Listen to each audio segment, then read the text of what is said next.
Puji Tuhan, salam Bapak Ibu yang dikasihi oleh Tuhan Yesus. Hari ini kita akan kembali berbicara tentang mendahulukan kerajaan Allah, di mana kita juga sudah membahas kemarin tentang Matius pasal 6 ayat yang ke-33.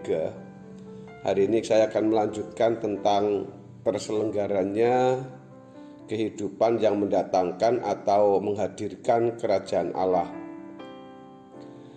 Saudaraku yang dikasihi oleh Tuhan Yesus, demi terselenggaranya kehidupan yang mendatangkan atau menghadirkan kerajaan Allah, Roh Kudus dimeteraikan dalam kehidupan orang percaya agar dapat mewujudkannya.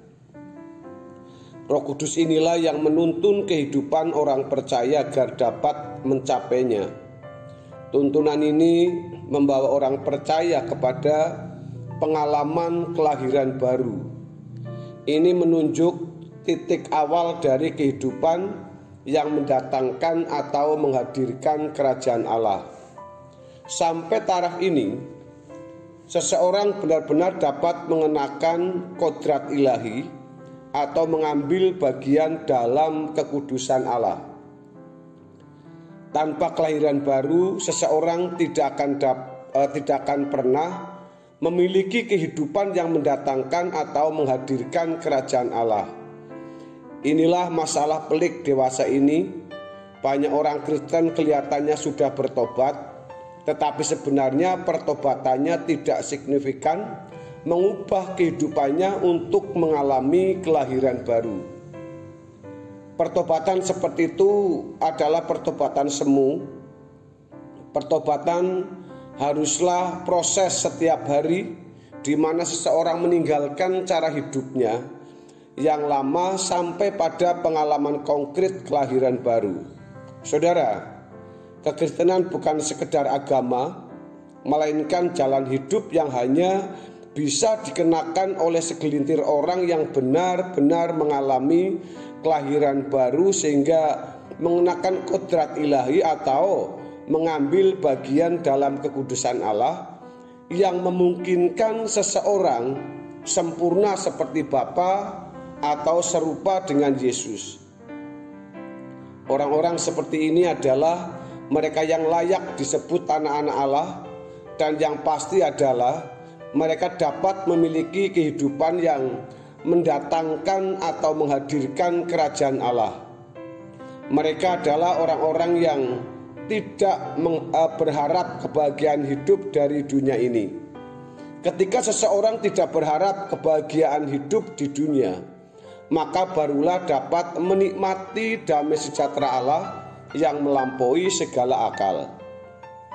Saudara-saudara yang saya kasih dalam Tuhan Yesus, selama orang berpikir dan masih berharap bahwa dunia bisa memberikan hidup yang lengkap, utuh, bahagia, aman, dan nyaman, maka ia tidak akan pernah mengenakan kekristenan yang sejati. Kekristenan yang dikenakan pasti palsu.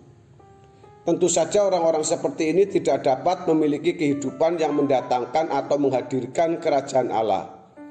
Oleh korban Yesus di kayu salib, orang percaya dapat dibebaskan dari cara hidup yang sia-sia yang diwarisi dari nenek moyang, yaitu kehidupan yang tidak mendatangkan atau menghadirkan kerajaan Allah.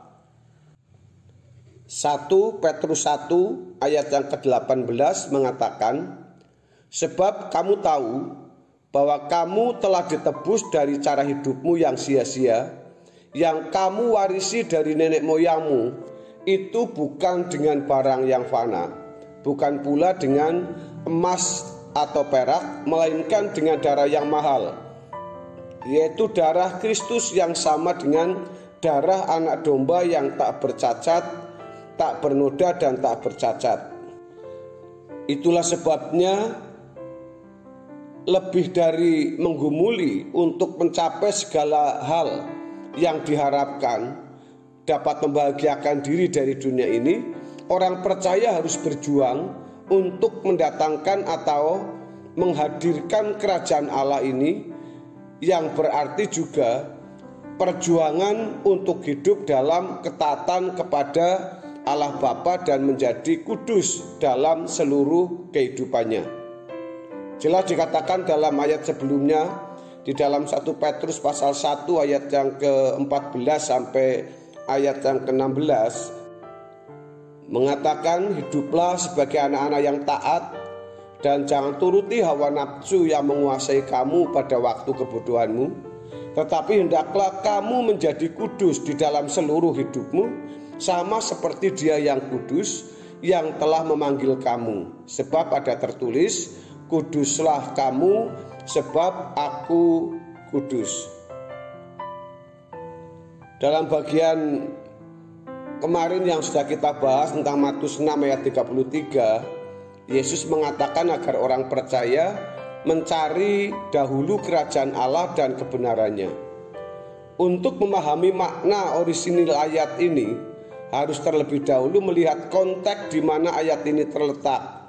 Konteks ini adalah perkataan Tuhan Yesus mengenai kekhawatiran. Tuhan mengajarkan agar orang percaya tidak boleh memiliki kekhawatiran yang negatif, sehingga usaha memenuhi kebutuhan jasmani mengalahkan atau melampaui panggilan untuk mengumpulkan harta di surga. Mengumpulkan harta di surga sama maknanya dengan mendatangkan atau menghadirkan kerajaan Allah. Mendatangkan atau menghadirkan kerajaan Allah harus dipahami sebagai proses bertahap yang memiliki pengertian paralel dengan mengumpulkan harta di surga. Ini berarti perjalanan kekristenan adalah perjalanan bertahap, bukan sesuatu yang bersifat instan.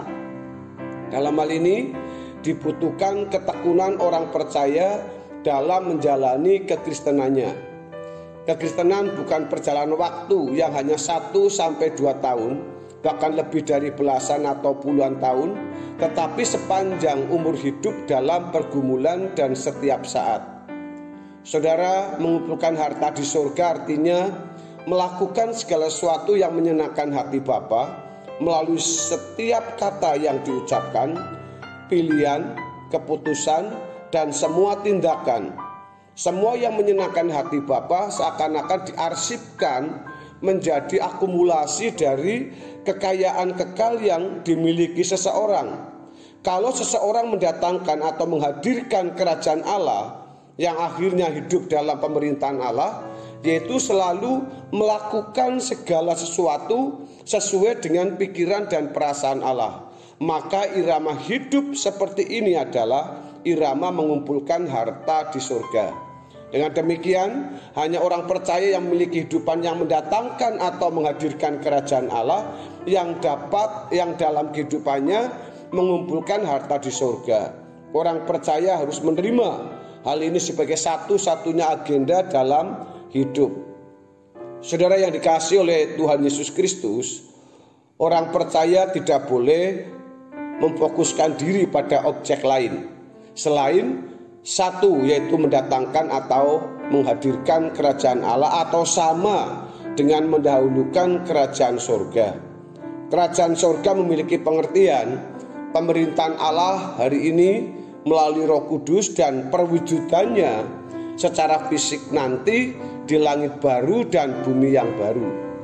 Kalau fokus hidup orang percaya hanya pada kehidupan hari ini dan kelangsungannya untuk pemenuhan kebutuhan jasmani, maka berarti tidak mendatangkan atau menghadirkan kerajaan Allah.